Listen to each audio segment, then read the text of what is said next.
How's it looking out there? Are people coming in? A few more stragglers.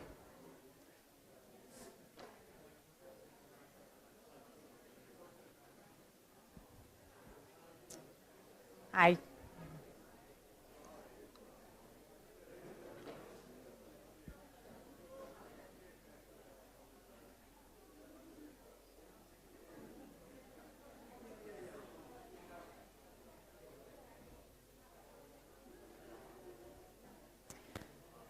Okay.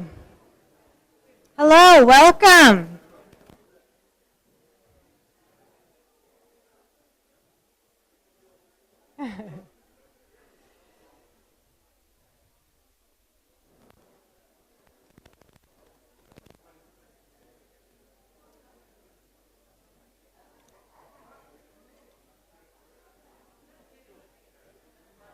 Laura.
We're going to give people a couple of more minutes because people are parking and arriving. So get some cookies and lemonade.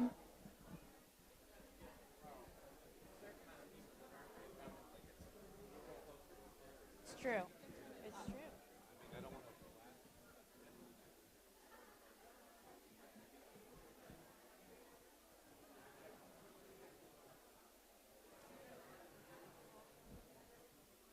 What did Randall say? He said it was hard to hear over anybody back in the back. So we should. Hi. People couldn't hear you. Your email about the folks from the Loyal County Mental Health in the morning. Okay. You've met me before. I haven't. So what else?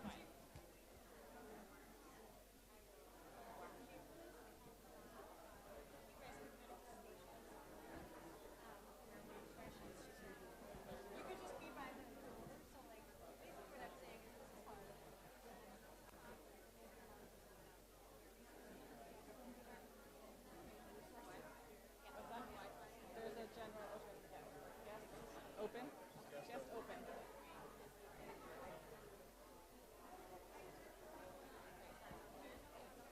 Is it appropriate if I also participate in the discussion because I'm also not connected in? Okay.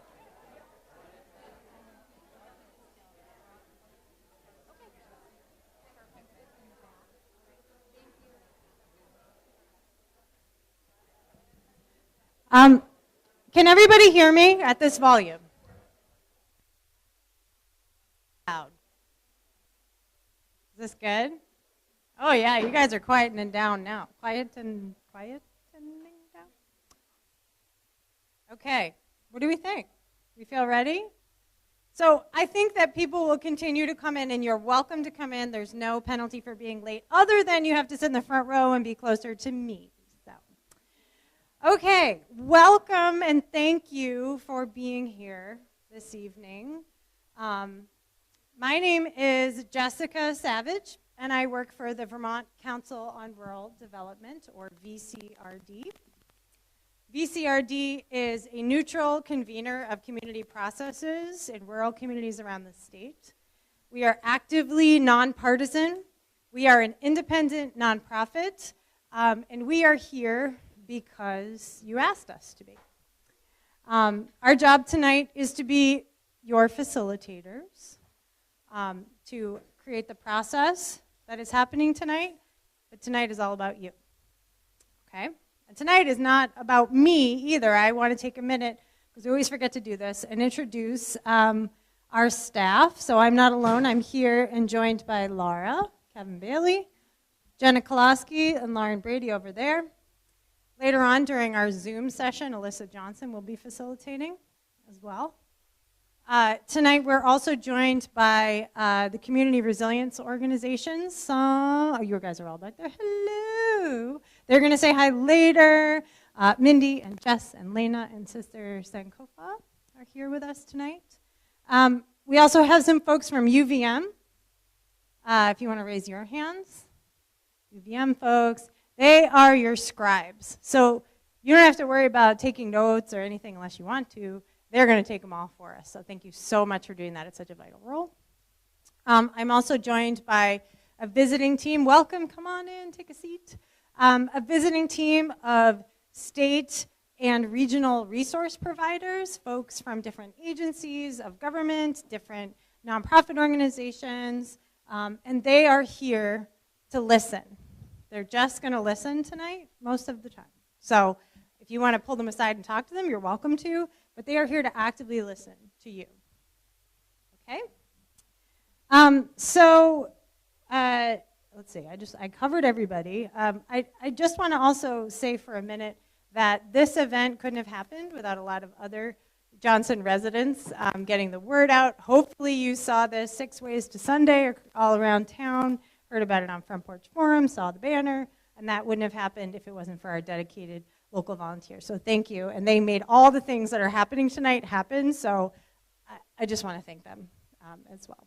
So VCRD, like I said, we come when we are invited to a community, right? We were initially invited by town staff applying for our Resilient Communities program, which Laura is going to tell you about later, more in detail. But once we start our work, we work for the entire community. So we're here to work for you. We work for the residents of Johnson, the business owners, people who have an interest and a stake in this community. I'm only putting my phone down because I don't have a watch, and that's my timepiece. So we have conducted similar processes around the state in over 80 communities for the past 35 or so years. And in fact, I brought a really cool artifact. We were here in Johnson 20 years ago. 20 years ago. So I've got an OG, an old version of a community visit report.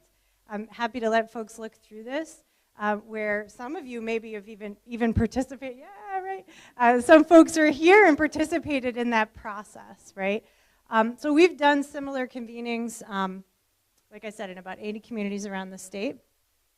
So why are we here? 20 years later, we are here again because we heard from you that Johnson needs to think about a long-term recovery plan after last year's flooding.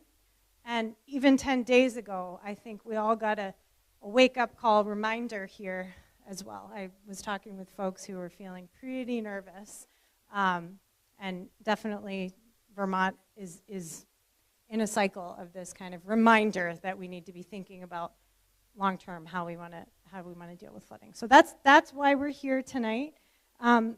We convened a committee of a representative of different residents from around the town and village, regional stakeholders, et cetera, and we asked them, what does Johnson need at this moment? We heard that residents are still struggling with housing, with food access, with feeling connected to each other and with their community. But to a person, everybody we asked, even if they were expressing some really hard things or despairing things, said, Johnson needs to come together. Johnson needs to talk with one another and think about the future. So first off, I just want to thank everybody who is here. All of you who are here tonight, who come to this part of the evening, to the dinner, to the forums, who engage with this process in some way, because you're helping meet that moment for your community, right? Because we don't know what's best for Johnson. None of us who are here as your visitors know what's best for Johnson. You do. Only you do. And that's what tonight is all about. So the goal for tonight is to bring together all of Johnson residents, organizations, business owners, and partners in an open and inclusive dialogue to develop a self-assessment for resiliency and identify actions for recovery and future events. This three-part process will identify actions and resources and begin efforts for the immediate and long-term future of the town and village. So we're starting that process tonight on July 22nd, and Laura's going to talk about the arc of the process later, but there will be 2 more at least steps in this process where everybody will be invited and included.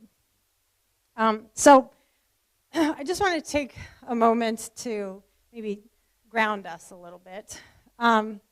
So I'm not much of a nonfiction reader, but I can only take in so much information that way.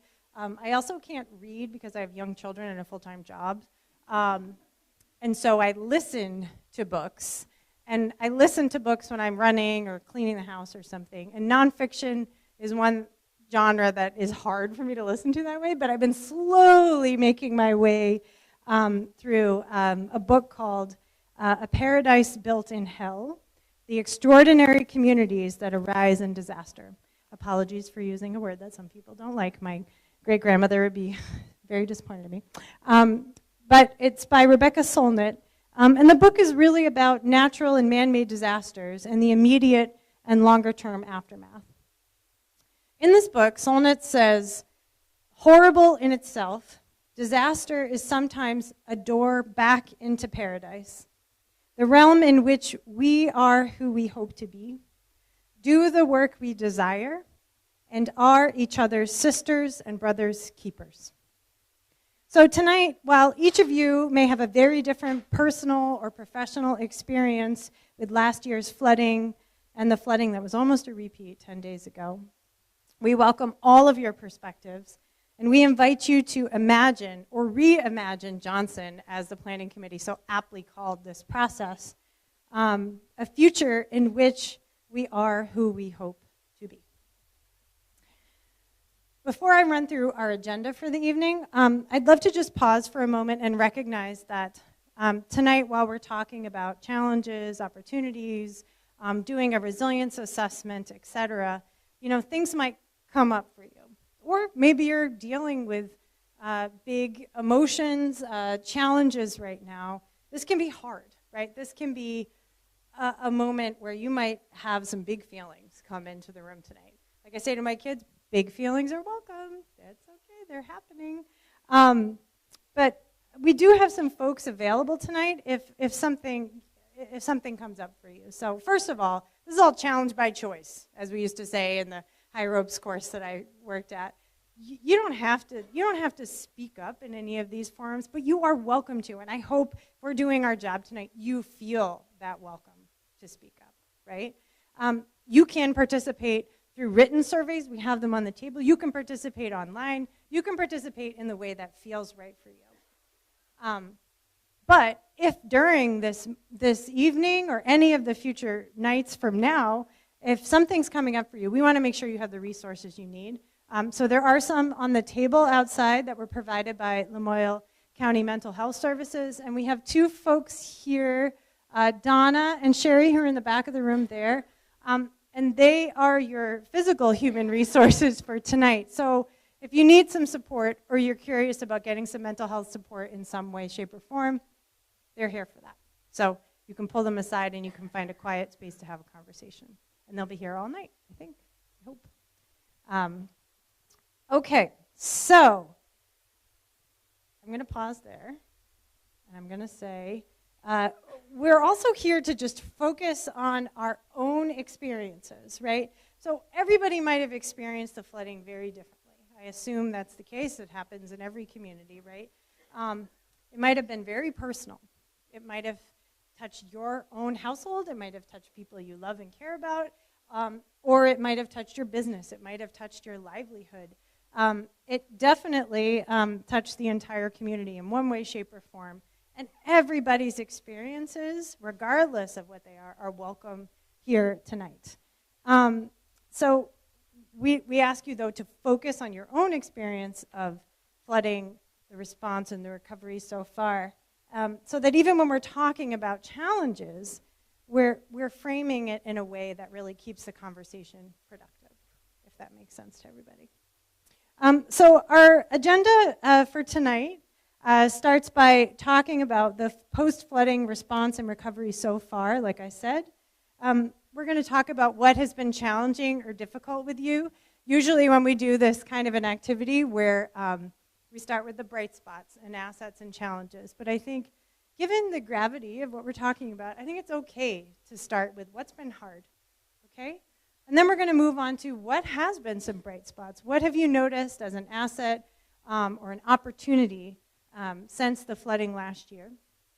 And then we'll take a big step up onto the balcony for a minute, and we'll talk about points of vision for the future of Johnson. So what does Johnson look like in 10, 20, 30 years? What does the Johnson look like for the next generation? And what are your points of vision that you want to make sure that we start capturing tonight? And then Laura's going to facilitate a conversation about ideas for action, okay? So that's the before dinner part of the agenda. And I should just say that the overall goal for tonight is really the wide end of the funnel kind of conversation, right? It's brainstorming. All ideas are welcome. We don't need to think, that's a good idea, that's a bad idea, how will we do that? That doesn't matter tonight. This is about really dreaming big, dreaming small, dreaming practical, dreaming impractical. It's okay. All ideas are welcome, okay? So you'll hear that throughout the evening, okay? So after we have this big conversation all together, we'll have dinner from 6 to 7. It'll get served next door. It's being catered by Two Sons. Thank you so much. And we'll have music. And everybody's welcome to eat outside tonight, which we can't always say, but the weather's cooperating, so that's nice. You don't have to. You can eat inside if you want. And then we'll do a brief announcement. And then at 7 o'clock, you're invited to stay with us. And we'll move into the forums. I just want to make sure I have the right forums in the right location. And you have the agenda right in front of you here. So from 7 to 8 p.m., we'll have basic needs and services right here in the gym. And we'll have community connections and capacity in the library. From 8 to 9 p.m., we'll have physical infrastructure in the gym. And from in the library, we'll have environment and natural systems. There is also a Zoom option that's happening from 7 to 8 p.m. that's basically brainstorming on all 4 areas, and anyone's welcome to join that way as well. Apparently we're being live streamed right now, which I don't want to think about, okay? I just don't want to think about that thing over there looking at me. So that's the agenda for this evening. And with that, I'm going to hand it to Laura to talk about the next 2 events. So as just alluded to, this is really the first of a series of convenings. So it's a 3-part process. Tonight is really brainstorming big ideas, all the ideas on the table. And then we're going to come back together September 10th in this space to hear from the CROWS team on the Community Resilience Assessment results, but as well as all of the ideas and the themes that have been pulled forth in today, as well as an online survey, will be presented back to the community, and you'll be able to have a discussion. What are the priorities for the community? And we'll go through a series of prioritization and come up with some of the most needed pieces to move forward with sooner. And then the third part will be in October 9th, and that will be really taking those prioritized actions into planning and strategic, okay, what are the steps needed to take that on? And as Jess said, we're greeted here today with a lot of resource team members from around the county as well as the state who will be helping in that process to identify what are those next steps, what's available to move forward, the priorities that the community holds. So that's the 3-part process. It all falls within the VCRD Climate Economy Initiatives. And this is just an opportunity for an adaptable process to bring forth community voice in how to move forward in a time where there's repeated flooding or other events that are happening within the climate, but in a way that is very economically viable and supportive to those communities that are impacted. So we've adapted this process to bring the Johnson community together and we're excited to be here today with you.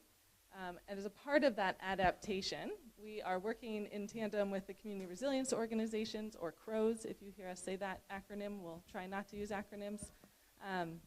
And the community resilience assessment, they'll speak to it, but is a self-assessment for you all to participate in, plus many more of your community members that aren't here today, in ranking different aspects of the community from vulnerable to most resilient. And so that will be an opportunity to just see where the community is today, as well as see concrete examples of where the community could move to in the future. So with that, I would love to have the Community Resilience Organization team come on up and give a quick introduction to themselves and their process.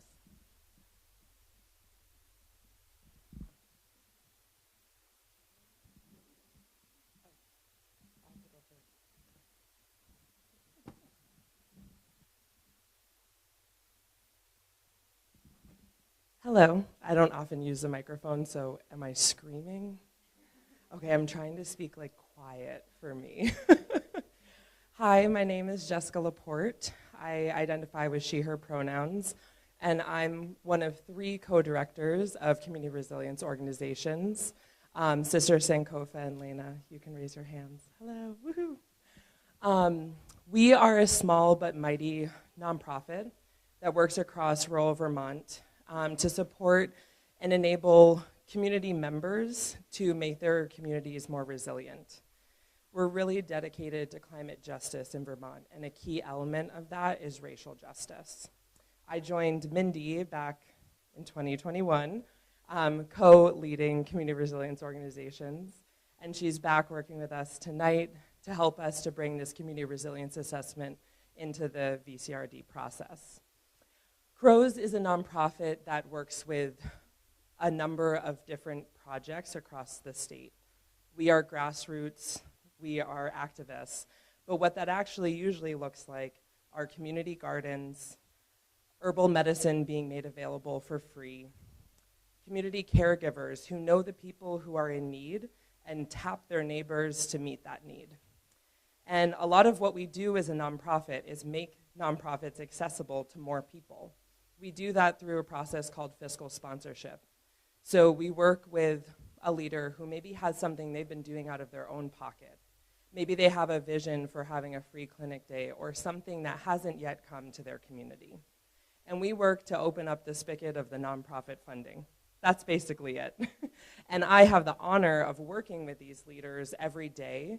As I look out in this community, I see some folks that I met last year when I stopped by Johnson after the flooding. I see people who are interested in solutions for your community. And CROS is one platform to be involved in that. One key element about community resilience organizations is that we believe in creating a climate refuge that acknowledges that climate change is happening actively like we're experiencing. And we know that as it impacts our state, it impacts those who are already being left behind by our current systems. I'm also here today not just as the Community Resilience Organization's co-director. I was very excited when VCRD invited us to Johnson, because I grew up in Lamoille County, the daughter of a waitress bartender. I'm a Black woman in Vermont. I understand the intersections of marginalization. I understand that it's not as easy for all of us to raise our hand in the room.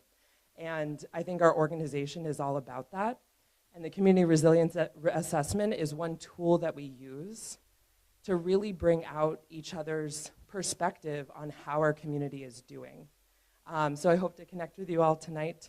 I'll be stationed in the library, and I'm going to have Mindy introduce the assessment. Hey, everybody. How's it going? It's hot. Thank you so much for being here. Sometimes it is challenging enough just to get through the day, right? Especially when there are disasters happening. You're here you showed up to think long-term about your community. So you rock. Thank you so much for being here. I have been living in Vermont since 2008. I'm a transplant to Vermont. And most recently, I am actually a transplant to Johnson. I just moved to Johnson at the beginning of this month, which is really exciting. And so this process feels personal. in a really fun way, and I hope to build relationships with you. I have been doing climate justice work for my whole career, and I've been doing community resilience building work for that time too. And as Jess said, I'm the former director of community resilience organizations, and Jess and I developed a co-leadership model a few years ago, which was awesome. And it's really great to be working with this team and with all of you. I am going to tell you a little bit about this community resilience assessment that we keep talking about. And an assessment sounds really boring, right? It sounds kind of boring. You're like, why am I here doing that? It sounds boring. It's actually a really cool tool, and something that we have been developing since Hurricane Irene. The organization, Community Resilience Organizations, was born out of Hurricane Irene, which is proof that beauty can emerge from disaster. And so we have been developing this assessment and revising it, and the CROWS team and I just finished revising this assessment again just a few weeks ago. So you have the freshest version. And it gives images and ideas for what really resilient systems in a community could look like. And spoiler alert, no community actually looks like this. So as you're taking this assessment and you're like, oh, our systems don't look like that. It's okay. It's okay. Very few do in the world. And so this is more of, this assessment shows high resilience and kind of what we can be aiming for, and gives ideas for how to move forward and steps to take, potentially, so that we're not just here kind of scratching our heads wondering, what does resilience mean? What do we actually need to do to form more resilient systems? It gives some of those ideas. So as you're taking the assessment, you're going to rate your community on a scale of 1 to 5 based on your gut reaction. This resilience assessment is not about the actual resources that exist in a community, but it's about your perceptions. It's about community members' perceptions of resilience across systems. And so we're gonna, in the after dinner forums, we're gonna cruise through the assessment pretty quickly, and you're gonna mark down scores based on your gut reaction. And it's divided into 4 categories. And so these after dinner sessions will be 4 different categories, 2 happening concurrently from 7 to 8 and from 8 to 9. Those categories are basic human needs and services, environment and natural systems, community connections and capacity, and physical infrastructure. So if you attend both of those sessions from 7 to 8 and 7 to 9, or 7 to 8 and 8 to 9, sorry, then you'll only be completing half of the assessment, which is by design tonight. And you can finish completing the rest of the assessment online, and we'll have a handy little link for you, and there's a, whatever that is called on your agenda. What is it called? QR code. I am not tech savvy. I'm not. So you can use that and complete it online, or you can pick up a paper copy at the library or town clerk's office. And you can complete that before mid-August and return it. So you have the opportunity to complete the whole assessment if you'd like to. I have facilitated the community resilience assessment in communities across Vermont since 2018, different variations of the assessment, and I've seen it be really useful for a few reasons, and that's why we're integrating the assessment into this process and this collaboration with VCRD. Like I said, it's an opportunity for community members to just give their perceptions of resilience. It doesn't mean that you need to know exactly what the resources are, but it kind of gauges what people know about and what resources are accessible to people. And it gives an opportunity for community members to share information with each other, and you'll likely learn something tonight about your community or about a resource in your community that you didn't know existed. And so it's a cool tool for sharing information with each other and just facilitating conversation.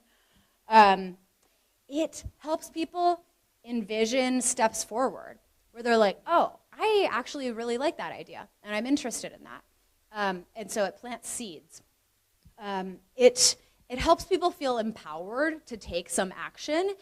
And a strength of this assessment, too, is that it brings out actions that people want to take. And those actions can be led by community members in a really grassroots way. They can be projects taken on by the town, by the select board, or they can be projects taken on by businesses. So, so there's a wide range of different actions and projects and priorities that can come out of this. So it's a cool tool, and I want to acknowledge that this evening is probably going to feel like a whirlwind to you, where you're like, wow, okay, there was a lot said, I received a lot of information. Just kind of sit with it and let it simmer, let it percolate, and then come back in September. In between, talk to some people about their big visions for what they actually want to see in community. And we want to encourage you to think big. As a recent Johnson community member, I was moving all of my earthly belongings into a storage unit a few weeks ago, thinking about the flooding last year, thinking about what all of you went through. And I had the thought, there couldn't possibly be another huge flood this year, right? Did anybody else have a similar thought? Raise your hand if you had a similar thought. No, you are so much smarter than I am. This is the era that we're living in. It's like there could be 3 giant floods per year. And so we have to be thinking bigger about, I know in my household at least we've been talking about what might it be like to relocate a downtown of a rural community in Vermont, or like what might it be like to actually take really big steps forward to accommodate this era that we're living in, and to be part of this era that we're living in and not constantly really scared of this era that we're living in, but feel kind of empowered in that and be more ready. So use this as an opportunity to have conversations with each other, to generate ideas that feel like, okay, that's a step forward that we really need. So thank you all so much for being here. We really want this to be useful and meaningful for you, so make this process what you want it to be. Thanks. It's me, yeah? Yep. Okay, thanks, Mindy. Thanks, Jess. Okay, we've just talked a lot at you. So now we're going to stop doing that, and we're going to invite you into the conversation. So like I said, when I went through the agenda, what we're going to talk about next are, when you think back to last year, when you think about the flood response, your experience of the flooding and recovery so far, we'd love to start hearing from you about some challenges and some assets that you've noticed. And I think it's okay, if it's all right with everybody, to start with some challenges. So we'll spend about 7 minutes on challenges, and then we'll spend about 7 minutes on bright spots as well. So we have a mic runner. Laura has a mic. Does anybody feel ready to share something that has felt challenging since last summer?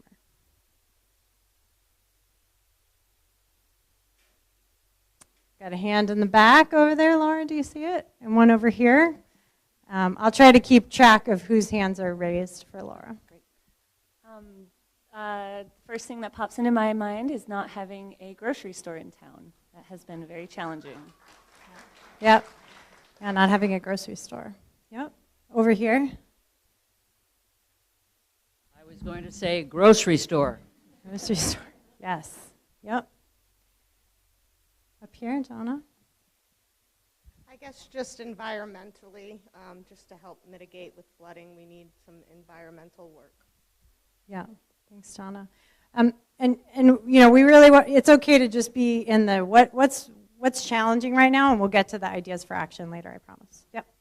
I'm under the impression that this has to be done at a statewide level and a region-wide level, that we can't be solving our problems in Johnson and pushing the water downstream to Jeffersonville. So I'm curious if you have information, or in this process, will there be information about a larger view? And also, I'm curious whether you have prognostications about the likelihood of flooding every year, and is there any future in Johnston? And should we move up the hill where the town once was? Should we take over the college and restart the town there? You talked about big ideas. And, do we know, or do you know, whether it's likely from the state meteorological office that we're going to see this every year? So I just want to say that I can't answer any of those questions, and I'm not sure anybody really can, but maybe somebody here could. I promise there are people listening right now tonight who have more knowledge than I. That's why we asked them to be part of the visiting team. And more importantly, once we kind of talk about these challenges and opportunities, and you brainstorm your big ideas, at the next meeting you're going to prioritize your big ideas, we are going to have resource team people available for you. We often work with communities where they come up with, they have big questions. They have big challenges and they have big ideas, and we have to bring to bear the resources that they need in order for them to be able to take those actions. So as part of this process, there will be, if that's something that the community really wants to prioritize, there will be resources available to help think through that. But that's not, those aren't answers that I have. So I'd love to invite folks to think about challenges right now, and I'm seeing several hands, one up here and then two back there. And I'll hold the mic, so. Yeah, thanks.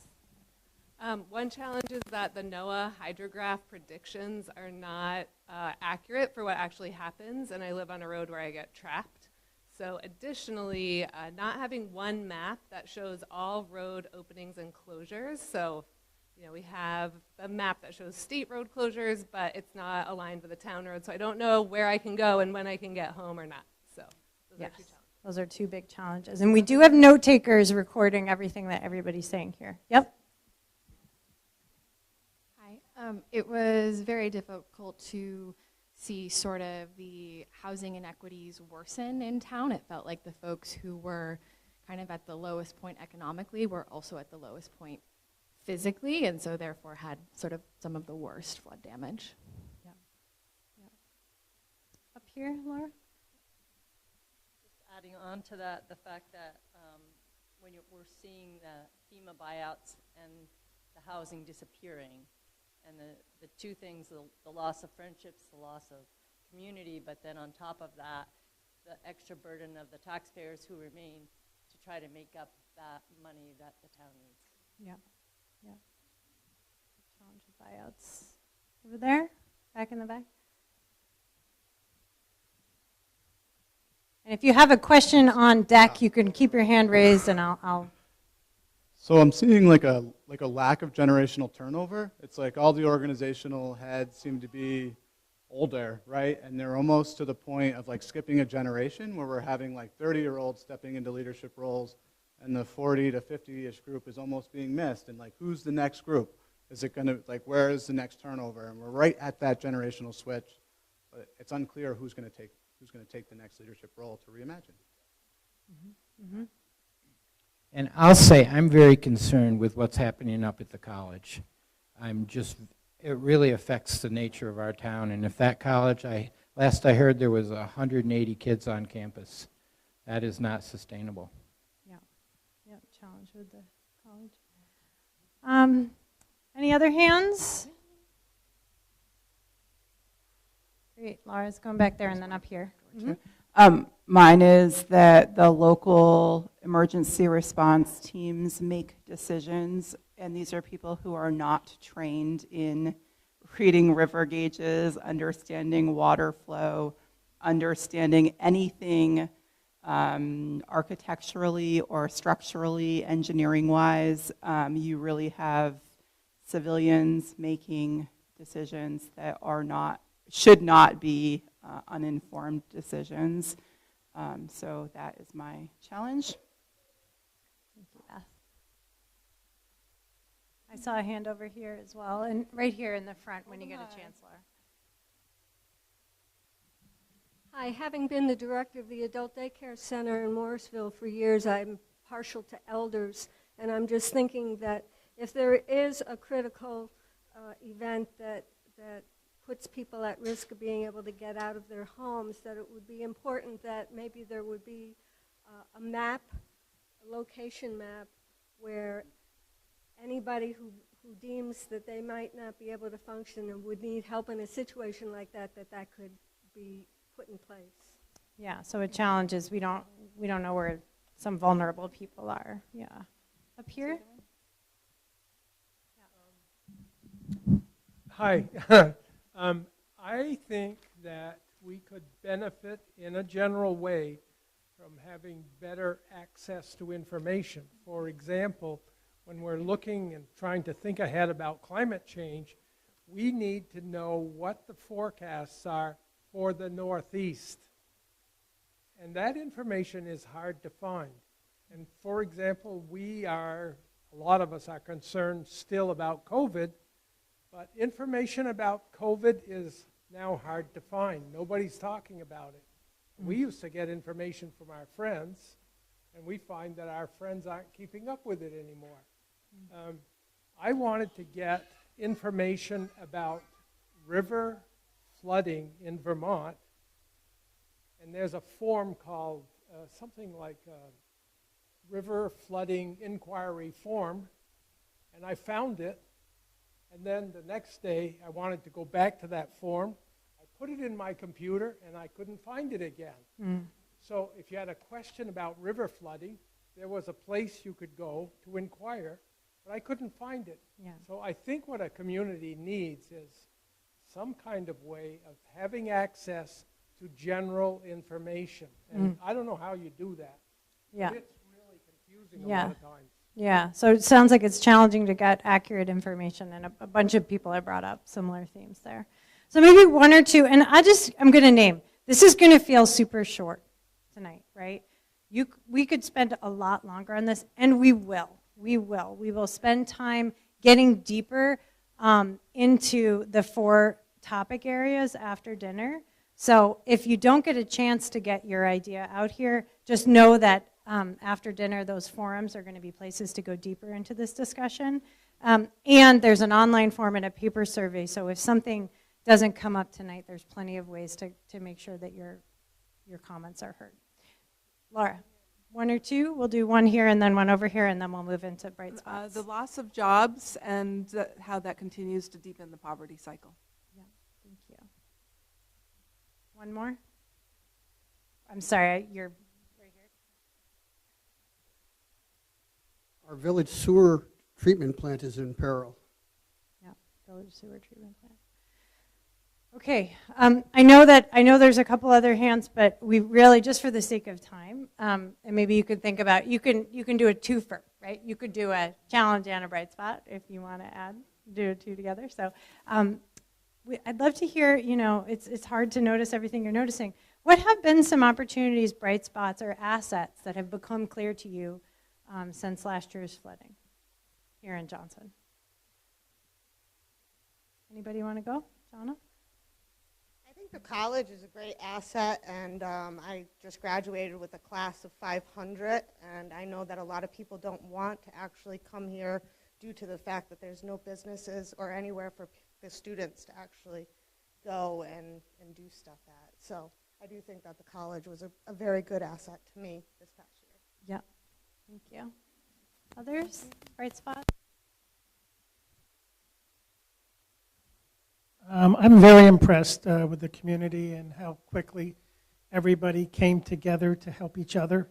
There was a lot of pain, and at different levels, and our emergency services, the state services, everybody seemed to work really well together to make sure that folks were taken care of. And that, to me, is the true definition of community. And for us, it makes us really want to invest and get ready for the future and how we can prepare and make it better for Johnson long term. Thank you. Others? There's a few up here, Laura, too. I just wanted to echo the fact that our neighbors really care about each other and that we're here for each other. I think a great example of that was last week when we flooded again. There was a lot of people walking around town checking on each other, and I didn't see that during the first flood. It was different circumstances, but I think it definitely brought the community together, and I really need to say we need to do something about our taxes as well. Thanks. Up here we've got 3 hands, I think.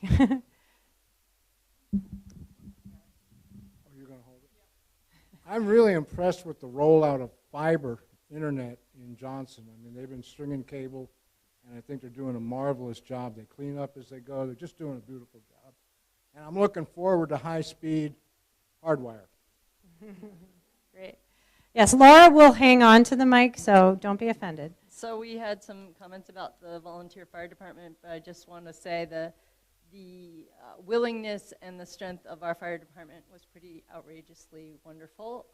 That it's wonderful to get alerts from the state and that the people who shared on Front Porch Forum, Beth and some other folks who were just out there letting us know step by step what was going on, really helpful. I think for me, the flood, but even the pandemic prior to that, really points out a real opportunity for Johnson to capitalize on some of our assets we already have, like the college and the studio center, but also to really focus in on outdoor recreation, because those assets are really quite resilient. Yeah, the rail trail can get wiped out, but you can fix it pretty quick. It's not like building a new store 10 feet higher. And it seems to me that there's a real possibility there, because we just have beautiful views. We've got a beautiful river. We've got the long trail, the rail trail, the Lamoille River. It just seems like a real opportunity for us to capitalize on. But we have to have the infrastructure to capitalize on the folks that use those facilities. Thank you. Other bright spots? Yeah, up here? Yeah, so the bright spot that I thought of was the volunteer effort. When the original floods happened, I know, for example, my group got done with our volunteer cleanup at 10 a.m. and we were scheduled to be there for much longer. So we all came together and we got it done quicker because of it, and it just felt wonderful to help out like that. Good to hear. Yeah, over here. There's usually talk about the absence of business in town. I think a bright spot is the purchase of the woolen mill and everything that Jenna's Promise has done. Great, thank you. Others in the back there? Similar to that, like the new tea shop and Jenna's Cafe and the library are just great places that you can just like get out of the usual run-in-the-day stuff and just sit for a minute. Thank you. Over here? I would like to say thank you to the college for last year's flood. They came to our rescue. They provided bedding and they provided food very early in the morning, and they were there to help. And without them, we would have been in a very rough spot. Thank you. Maybe 1 or 2 more if folks have any opportunities or bright spots they want to make sure we capture. And if you have a challenge you got to throw in there too, that's fine. I just wanted to highlight the work of the elected officials as well at the state level, but especially locally with the select board, the village trustees. They worked their hearts out to help this town, and they really set an example, I think, for the state too. Thank you. Anyone else? Last chance. I think the resiliency of Jean and Kristen at the library and relocating and bringing the library to the Masonic Temple and keeping some semblance of normalcy for a lot of the youth in the area has definitely been a bright spot. Oh, one more. So one of the strongest assets for the town is the college. We ran a business, for several years, and I grew up in Johnson and am returning after 47 years. But anyway, the college is so instrumental, and as well as the other businesses that are surviving and doing quite well. So please don't give up hope, because it's slow, but it will come back. Yeah. Great. Well, thank you for all sharing, who those of you who did, and just know, like I said, it's going to feel short, but this is just the beginning of a ongoing conversation. So with that, I'd love to take just maybe 10 minutes here and talk to you all about brainstorming some points of vision for Johnson. Okay, so this is up a level from like ideas for action, right? Like actions are like, there's a problem with a pothole and we need to fill it, and that's our action, right?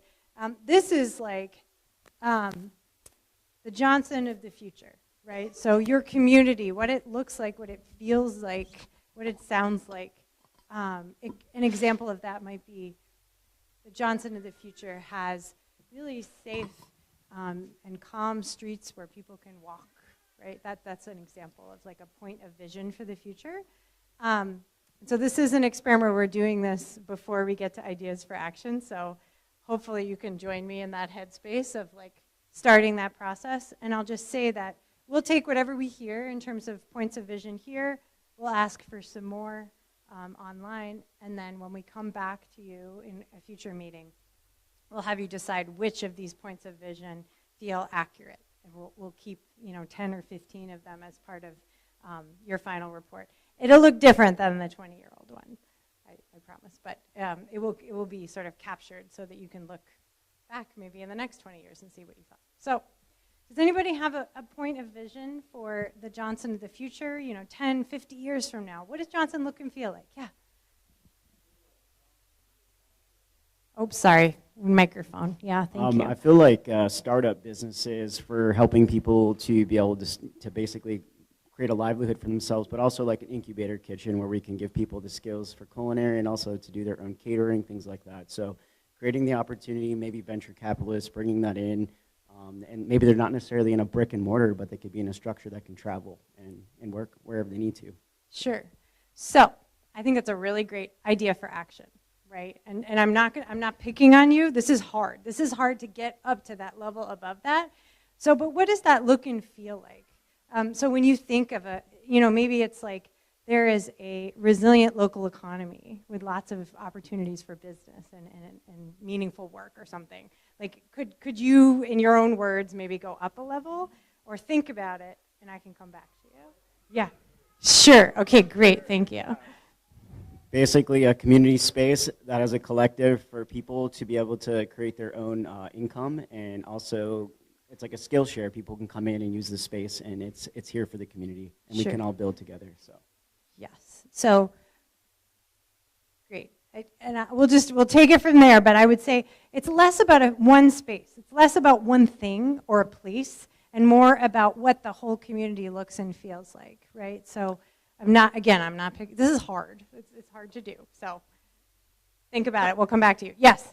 Multi-generational care setting for children, for people with disabilities, for seniors, that encompasses not the arts, all sorts of wonderful things, and that it would be maybe affiliated or up at the college so that it will never flood, throw the library nearby, actually, and have the grocery store just, 100 yards from there. Get us out of the water and safe, and bringing everybody into the community, no matter who you are. Oh, and LGBTQ people would be welcome everywhere. Okay. So what I'm hearing you say is an intergenerational and supportive and welcoming community. Just to go up that one level out of that physical space. I'm trying. We're going to get there. I promise. We'll get to these points of vision. Yes. Okay, so I have two thoughts. One is that Johnson can be a place where people can really engage with the natural environment and the outdoors because of our trails and the river and the mountains all around us. That's one thing. And that Johnson is a place for artists and creative people. We have a real foundation with the Studio Center, but a lot of people come to the college or come to the Vermont Studio Center who are artists and writers and stay. So we have an asset of creative people. Wonderful, wonderful. Back here? So building on that, a thriving community that becomes a destination for many travelers, whether it's the Vast Trail or the LVRT. We have a couple of motels and a hostel, because our challenge right now is there's no place for people to stay when they come to visit here. So we will become a place they want to visit, and there'll be places for them to enjoy. Wonderful. Thank you. In the back?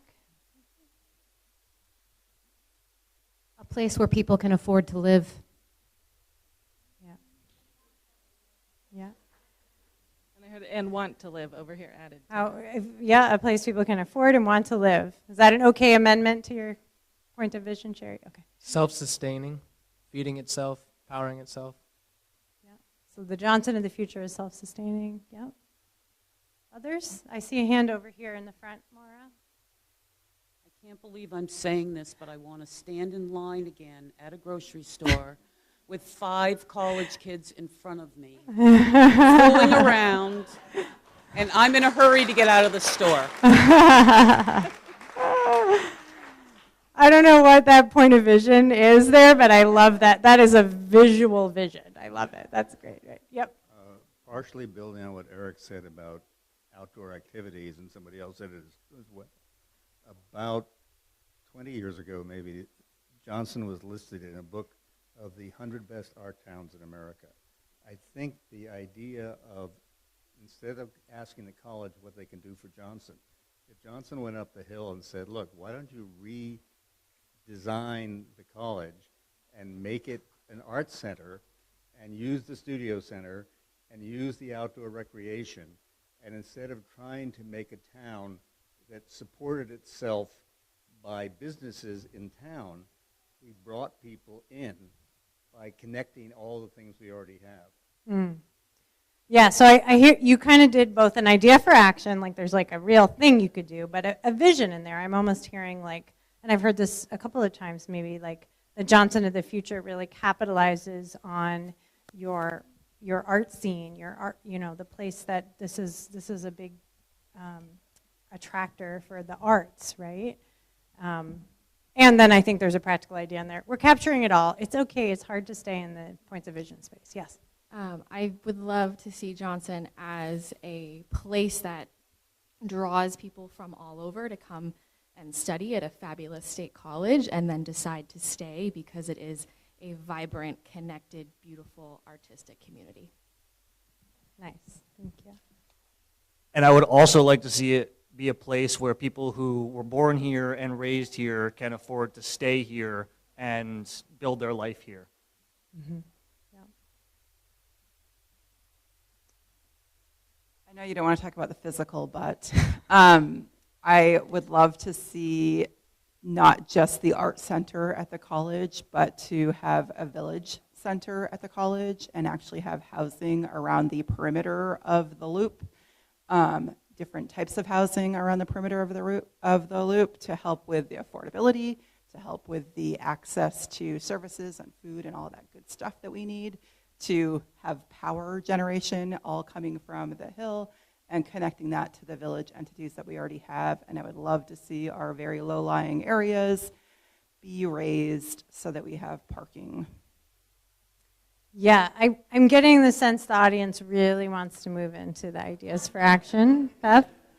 And I challenge you to say, how does that look and feel? Like, what is the sort of general quality that Johnson has if those things happen? Yep, go ahead. Yeah, to echo what you were just saying, I think a lot of people are anxious to get into the ideas action section because a lot of people here have a pretty clear idea of Johnson, like the vision of Johnson when it was thriving. I feel like, I drove in 2 hours today. I don't live in Johnson anymore, but it's the center of the universe. It's where I grew up. There are a lot of people around the room that were very much part of like developing a super strong community that I knew growing up. And I feel like a lot of people here, the vision that they have for Johnson is like, let's bring it back to like what it was maybe a while ago when it was functioning. We need a grocery store. We need a downtown area that like works. Yeah. And it hasn't been like that. And I know that reconstruction and getting funding for certain things, it's a challenge. Like, you know, if it's reconstruction funding, that's different than like new funding. I understand that's a challenge I'm saving the challenge to like get a double whammy from before. Yeah, that's okay. That's a challenge. Like if Yeah. you want to get funding for reconstruction, that's different than new construction. And to be resilient and adaptive to the climate change issue, we need to like reconfigure some things downtown.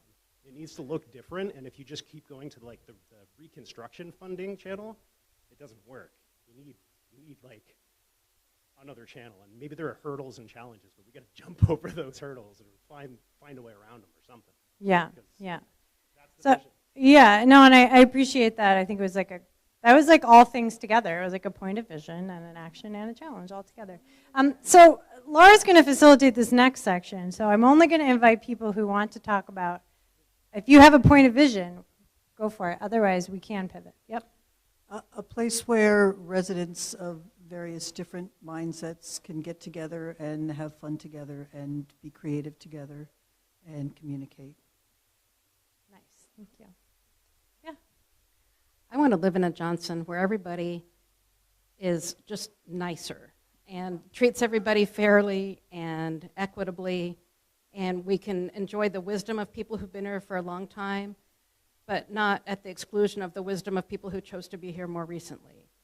And I want to kind of shake up the power structure so that everybody has an equal voice and there's no bullies. I would love to see some housing in the downtown still, but innovative, out of the box, whether it's barges or stilts or something that allows people to build in the valley with the water and just engineer it to beat it. Yeah. All right, so we're moving into ideas for action. Are we ready for that? Or does somebody have a burning point of vision they want to make sure we capture? Okay, seeing none, I'm handing it over to you. I am going to run around the room now. All right. So this is the time you're all waiting for. I just want to also note that we do have folks taking notes.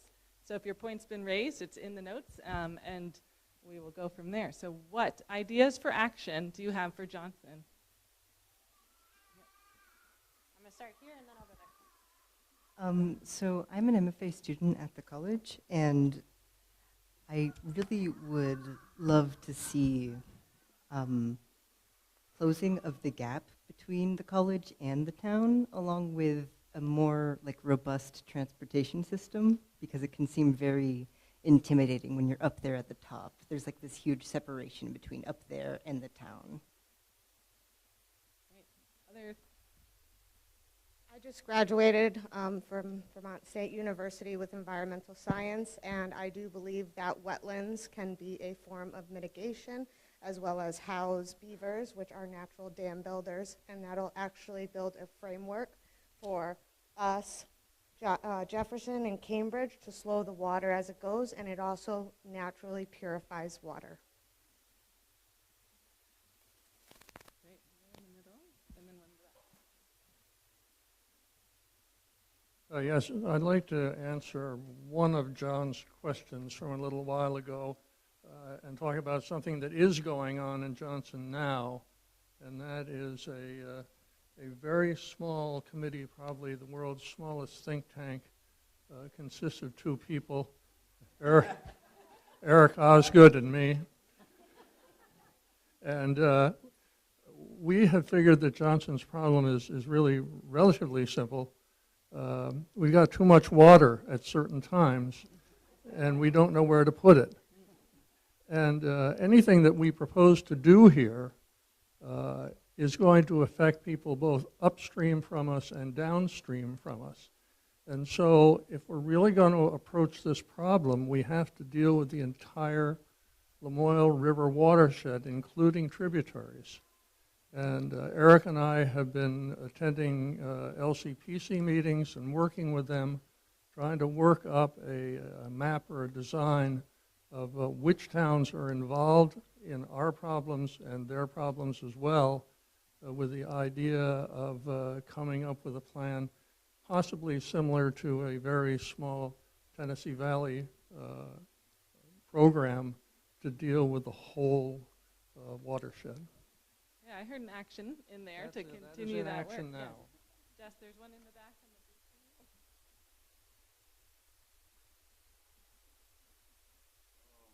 I'm here representing Vermont State, the athletic department. Can't speak for the whole school, and I'm definitely not speaking for the sheriff's department. For our youth groups, we've started our camps back this summer with our basketball camps, soccer camps, softball camps, and tennis camps. Next year we will be having performance camps and all types of different camps that will cater to not only to athletes but to all different types of youth in the community. We will also have an after-school program that will be starting up this September that will be ran by role models at the school in our athletic department and in the surrounding classrooms. The structure of the school has changed. It's catered more towards nursing, arts, and education. A lot of those programs have been distributed through the other 3 schools in the program. What I believe right now, the arts and education and nursing programs have picked up. Our athletic program, we have definitely filled the roster, are filling rosters. Our basketball team, I can speak for them, have definitely filled our rosters for the men's and women's basketball team. Our soccer teams have also been filled also. So that's, we're talking about a number, a whole lot more than 180 students on campus. I'd say it's about 180 athletes alone.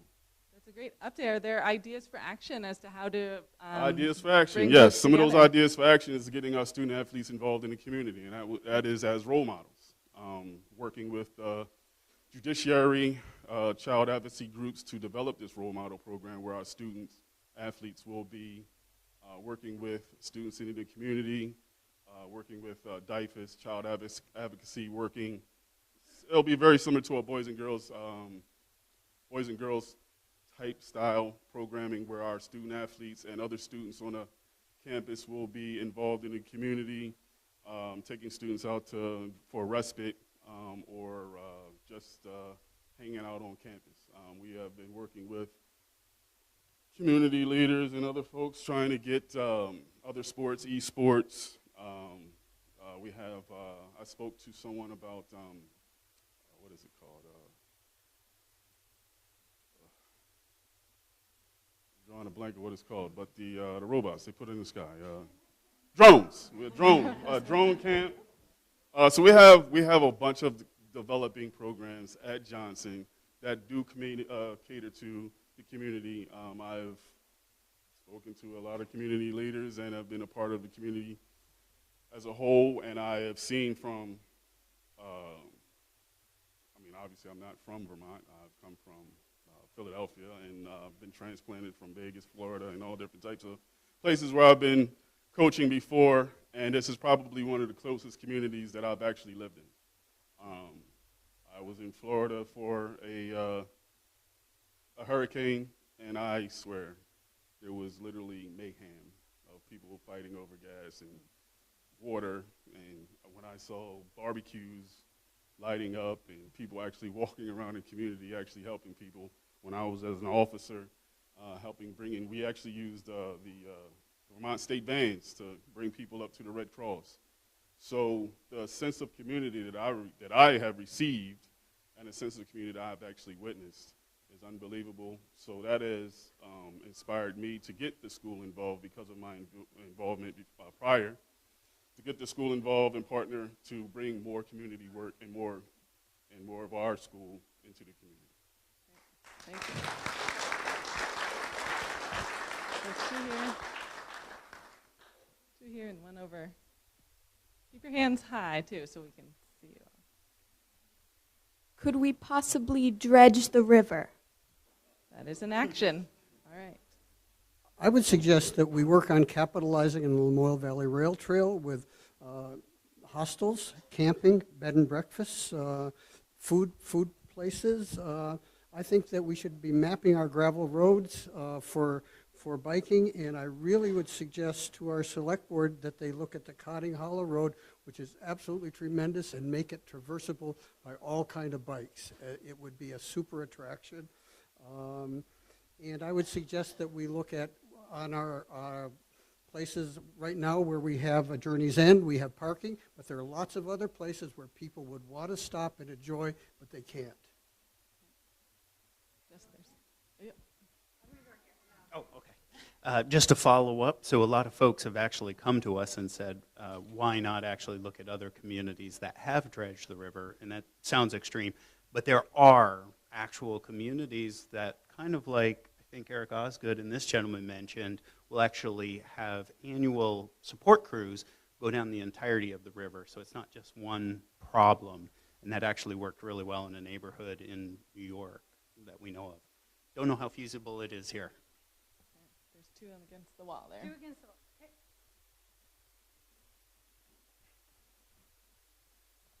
Something that, for me, as a teenager living in Johnson, is there's not a lot of support or camaraderie within the teens of Johnson.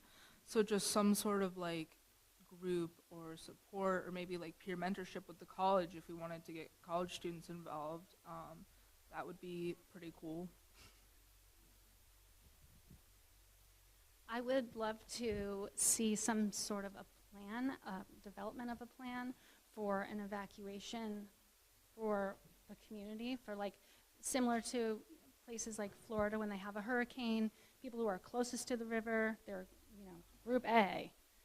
Further out, they're group B, and then a way in which these folks can get out if they need to. It would just be great to have some sort of an organized plan for evacuations.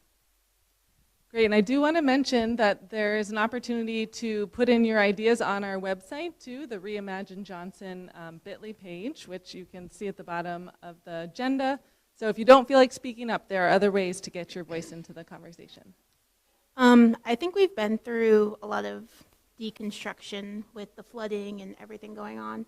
So I would like to see more reconstruction of either hiring like a city planner or putting together a group of people to redesign what a new town could look like. So putting together a plan of our ideal state of where we want things based off of flooding and just general convenience of people's day-to-day life. And some ideas I have in my head is doing that is like putting in maybe a canal system with towns and shops on the ground level and redirecting water into holding places to help us, yeah.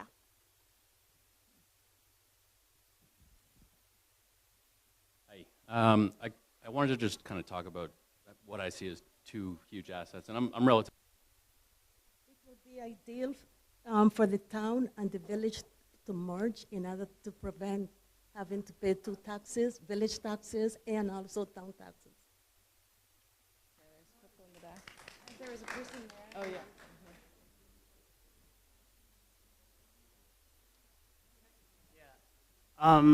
Talking about like accessible information, you go on a drive, you see an accident, people can report on Google Maps or Waze. If there's an equivalent perhaps for floods, you know, if I'm in this location, it could be partially crowdsourced as well as maybe mitigated by people from the state or something.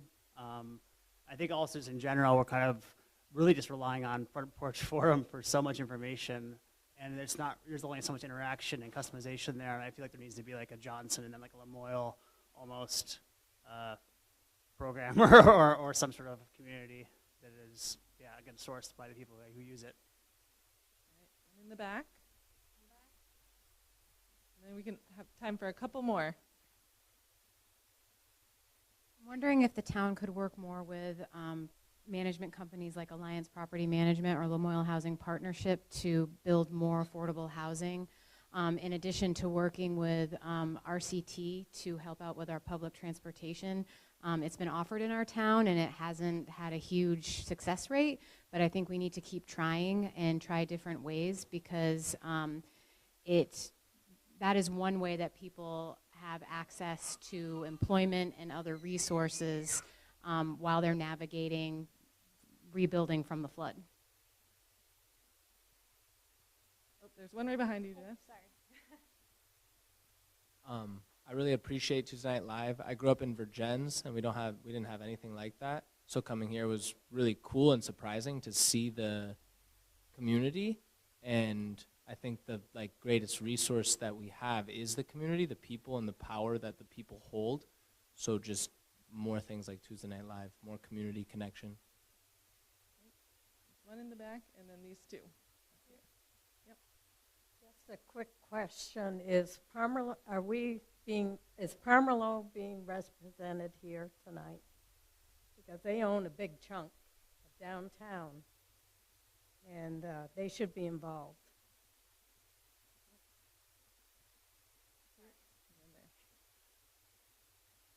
I think we could really lean into our recreational offerings, has been brought up here, but I think one local business that has been doing a great job the last couple of years of leaning into this is Lamoille Valley Bike Tours, and there's a lot of opportunity for people to occupy a similar space here. And I will also plug the town of Johnson has a revolving loan fund, which anybody who wants to set up such a business and create jobs here could potentially take use of. So, Right here in the white. Hi. I'm hoping that the town website can really improve, and that we could have real-time information there. During the floods, both floods, you don't know where to look. Front porch only comes out once or twice a day. Facebook, we got more from the sheriff than we got from the town. We just, I kept going to the town website looking for information, and it's not there. And that could be a real source for real-time information. Great, so thank you for all those ideas. And like we noted before, there is an opportunity to do a paper form. We have some here tonight, as well as they'll be at the library and the town offices.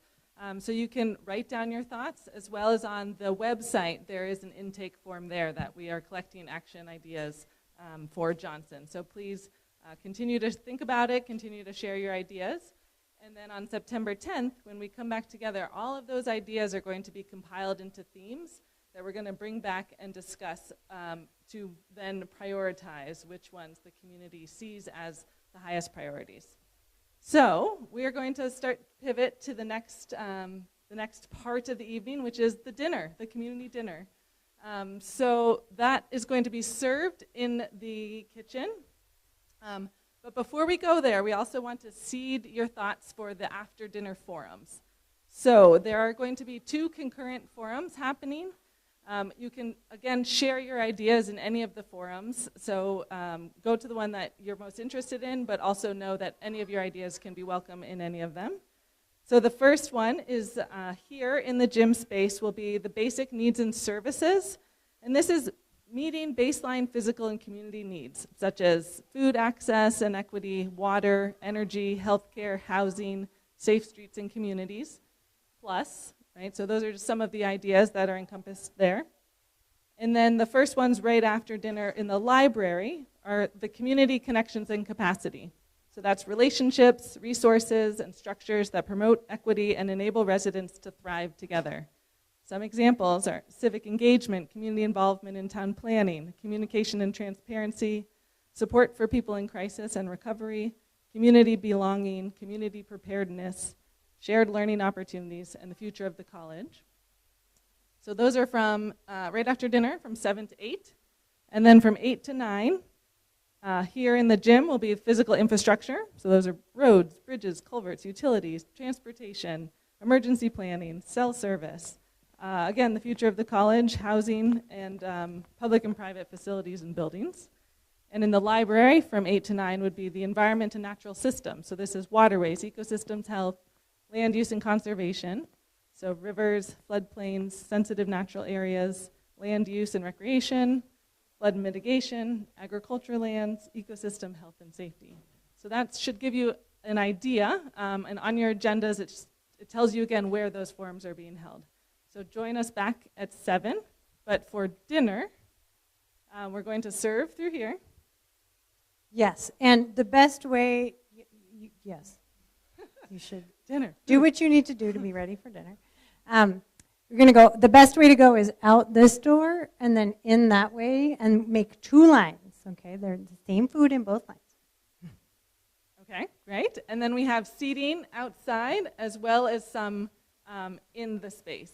But feel free to go where you need to go to enjoy your dinner with your neighbors and folks from afar. And we will give an announcement at about 6:45 and be right back into forums at 7. And I just want to say, because you have to make choices about forums, It's okay if you bring up a topic that Laura didn't list there in that forum. Your facilitators are ready for that. So thank you.